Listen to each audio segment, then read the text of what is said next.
पार्षद 5 साल के लिए खड़ा होता है, वो करता क्या है? झाड़ू निकालता है या नालियाँ साफ करता है या गटर साफ करता है? कुछ नहीं। बाद में उसको भी पेंशन दे दी जाती है। सभी नेता को पेंशन मिल रही। क्या करते हैं नेता लोग लेटरिन भी जाते तो कार में बैठ के जाते हैं। वो करते क्या है इतना पैसा लेके? जब हम जैसी मजबूर महिलाओं को, मजबूर पुरुषों को पैसा पेंशन नहीं बांध सकती है सरकार।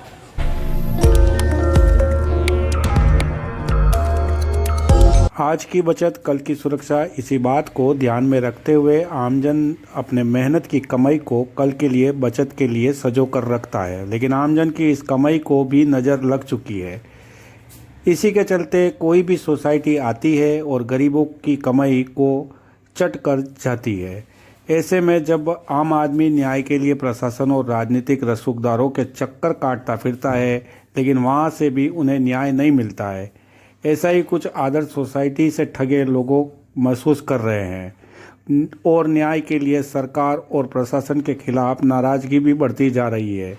रविवार को शहर के नगर निगम परिसर में आदर्श क्रेडिट कोऑपरेटिव सोसाइटी से पीड़ित लोग एकत्रित हुए और उन्होंने बैठक कर आगे की कार्रवाई पर चर्चा की। इस दौरान आमजन में खासा आक्रोश भी देखने को मिला। उन्होंने कहा कि आज आदर्श कोऑपरेटिव सोसाइटी के निवेशक दर दर भटकने को मजबूर है। अपने जीवन भर की कमाई को खो चुके कई लोग तो इस सदमे को सहन भी नहीं कर पाए और आज वह स्वर्गवासी तक हो गए हैं। निवेशक आज भी शहर के जिला प्रशासन, जनप्रतिनिधि और यहाँ तक राजस्थान सरकार के दरबार में भी अपनी व्यथा को लेकर गिड़गिड़ा चुके हैं, लेकिन वर्तमान सरकार द्वारा जो जवाब उन निवेशकों को मिल रहे हैं उनसे तो यह लगता है कि किसी भी बैंक में पैसा जमा कराने से पहले सरकार से ज़रूर पूछ लेना चाहिए कि कराएं या ना कराएं, क्योंकि निवेशकों का कहना है कि व्यथा सुनाने पर मौजूदा राजस्थान सरकार के नुमाइंदे कह रहे हैं कि हमसे पूछ कर जमा कराया था क्या। चलते चलते 2.5 साल हमें बस हाँ हम देखते हैं जिस नेता से मिली, अर्जुन जी मेघवाल, अर्जुन जी मीणा, गुलाब जी कटारिया, सचिन पायलट, काफ़ी नेताओं से मैं कहाँ नाम गिनूँ आपको, हमने विज्ञापन दिया उनको, पर उन्होंने यही कहा मैडम मैं देखता हूँ। मैंने काफ़ी लोगों की प्रॉब्लम बताई कि सर ये अकेली औरत है, इस तरह से है, वो है, ये है, काफ़ी प्रॉब्लम बताई कि मैडम मैं दिखवाता हूँ, यही है नहीं है। दूसरा, जयपुर से मुख्यमंत्री ने एक पोर्टल डाला, राजस्थान पोर्टल, उसमें सारी हम अपने ई मित्र के जरिए सारी डॉक्यूमेंट्स डाल चुके हैं। फिर अब वो वापस कहते हैं वापस से डॉक्यूमेंट डालो। ठीक है, हम वापस से डॉक्यूमेंट अपने फ़ोटो वगैरह सब लेके गए। वहाँ जाने के बाद बोलता है रजिस्ट्रार, उप रजिस्ट्रार जो है वो बोलता है कि स्टाम्प पेपर लेके आओ। सर बताइए, 500 रुपये हम वहाँ जाने के देवें, 500 रुपये वहाँ आने के देवें, और इतना महिलाओं के पास कहाँ टाइम है? वो घर का देखे या बाजार का काम देखे? तो 500 रुपये, और वो भी कि भाई वापस नोटरी करानी, वापस उसके ऊपर टाइप करवाना, सब कुछ करना, 1000 रुपये का खर्चा।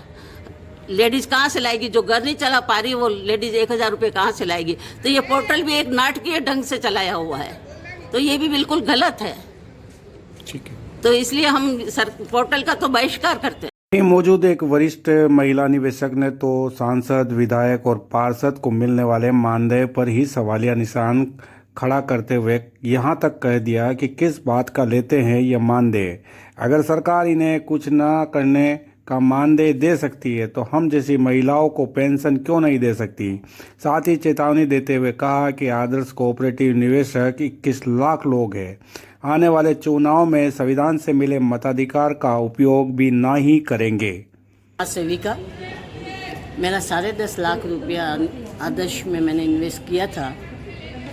2019 से इन्होंने बिल्कुल बंद कर दिया। जब मेरे पति को ये पता चला कि उनका पैसा डूब चुका है तो वो सदमे में आ गए और सदमे से ख़त्म हो गए। अब मैं अलोन लेडी हूँ, ना मेरे कोई बच्चे बच्ची है ना कोई है। मेरा गृहस्थी चलाना बहुत भारी पड़ गया है। हम लोग आज 2 साल हो गए, 2 साल तो ये कोरोना में निकल गए। उससे पहले भी हम लोग इतनी मीटिंगें ले रहे थे, कलेक्टरों से मिले, उससे मिले, नेता से मिले, थाने में मिले, मोहन मोदी से, उससे यानी जारी जितनी भी हमको कोशिशें करनी थी हम सब कुछ कर चुके हैं। अब हमारी स्थिति ये हो गई कि हम बिल्कुल रोड पे आ गए। अगर आज बुखार भी आ जाता है तो हम एक पेरामेटासोल भी हम गोली लाने के काबिल नहीं हूँ मैं। मेरी तो नेताओं से हाथ जोड़ के ये निवेदन है कि मेरी जैसी कई महिलाएं हैं जिसके पति ने उसको घर से बाहर निकाल दिया और वो आश्रम में शरण ले रही है। कई लेडीज़ ऐसी है जो देश छोड़ के प्रदेश में भीख मांग रही है कि शर्म आती है हम यहाँ कैसे भीख मांगे। मगर मेरा एक बैकग्राउंड ऐसा है कि मैं ना तो भीख मांग सकती हूँ और ना मैं किसी के घर काम कर सकती हूँ। और फिर आई एम 75 ईयर्स अगो, इस एज में मैं कैसे तो काम करूं और क्या करूं। मेरी सभी नेताओं से हाथ जोड़ के निवेदन है कि वो जितनी भी ये लेडीज़ है और जितने भी मजबूर लोग जेंट्स लेडीज़ है उनकी पेंशन बांध दी जाए, सभी की पेंशन बांध दी जाए। उसके अलावा उसको पेंशन बांधने में कहाँ तकलीफ है। 5 साल के लिए खड़ा होता है, वो करता क्या है, झाड़ू निकालता है या नालियाँ साफ करता है या गटर साफ करता है, कुछ नहीं। बाद में उसको भी पेंशन दे दी जाती है। सभी नेता को पेंशन मिल रही, क्या करते हैं नेता लोग लेटरिन भी जाते तो कार में बैठ के जाते हैं। वो करते क्या है इतना पैसा लेके, जब हम जैसी मजबूर महिलाओं को, मजबूर पुरुषों को पेंशन नहीं बांध सकती है सरकार। तो जब वोट लेने होंगे तो घर घर कटोरा लेके आ जाएंगे भीख का क्या। और मैं आज दावे के साथ कहती हूँ, ये मैं अपने दम पे, कि 21 लाख इसमें जो है तो लोग जुड़े हुए हैं, है ना। 21 लाख लोग के परिवार, चाहे जनता हो, चाहे कम्युनिस्ट हो, चाहे स्वतंत्र हो, चाहे कांग्रेस हो, कोई भी वोट नहीं देगा। 21 परिवार को आप जोड़ो कि उसके कितनी संख्या बनती है, प्लस उसके सगे संबंधी, उसके रिश्तेदार, यानी कि करोड़ के ऊपर जाएगा एक वोट। लेकिन हम नहीं लेंगे। और सरकार को अगर वोट लेना है तो हमारे पैसे रिटर्न करें, बस मेरी आपसे यही गुजारिश है। देखिए, पिछले 3 सालों से लगभग 21 लाख परिवार इस आदर्श क्रेडिट कोऑपरेटिव सोसाइटी से जुड़े हुए हैं और 3 सालों से संघर्ष कर रहे हैं। इस सरकार ने इतने गैरकानूनी तरीके से 806 आदर्श की ब्रांचें पूरे देश भर में थी, सारी ब्रांचों को सील कर दिया, सारे खाते आदर्श के सीज कर दिए और लगभग 15,000 करोड़ रुपए का जो एक प्रतिष्ठान था आदर्श क्रेडिट कोऑपरेटिव सोसाइटी, उसको बड़े ही वहशी तरीके से नेस्तनाबूद कर दिया गया।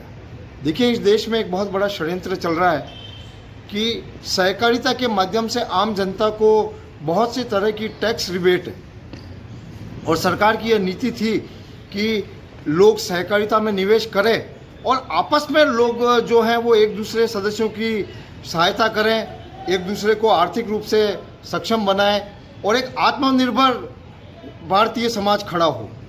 इसके लिए ये सहकारिता बनी थी और लोगों ने इस सहकारिता को बहुत अपनाया, पसंद किया। और इस देश की 20 सालों से लगातार चलने वाला कोई एकमात्र अगर प्रतिष्ठान कोई था सहकारी तो वो आदर्श था। और सरकार चाहती है, सरकार षड्यंत्रात्मक तरीके से इस सहकारिता सेक्टर को ख़त्म करती जा रही है। पहले सहारा पर आक्रमण किया गया, फिर आदर्श क्रेडिट कोऑपरेटिव पर आक्रमण किया गया, फिर धीरे धीरे सरकार ने, आज तो ये हो गया है कि देश में सहकारी संस्थाएं बनना बंद हो गई। आज डिपार्टमेंट में हम जाएं और कहें कि हम कोऑपरेटिव में रजिस्ट्रेशन कराना चाहते हैं कानून के अंतर्गत, तो आज सरकार ने रजिस्ट्रेशन करना बंद कर दिया। तो कुल मिला के ये एक षड्यंत्र है कि जो देश की जनता को जो सहकारिता सेवा दे रहा था, सुविधा दे रहा था, तो उसको नेस्तनाबूद करके ये कहीं ना कहीं बैंकिंग सेक्टर को फायदा पहुंचाने का षड्यंत्र है।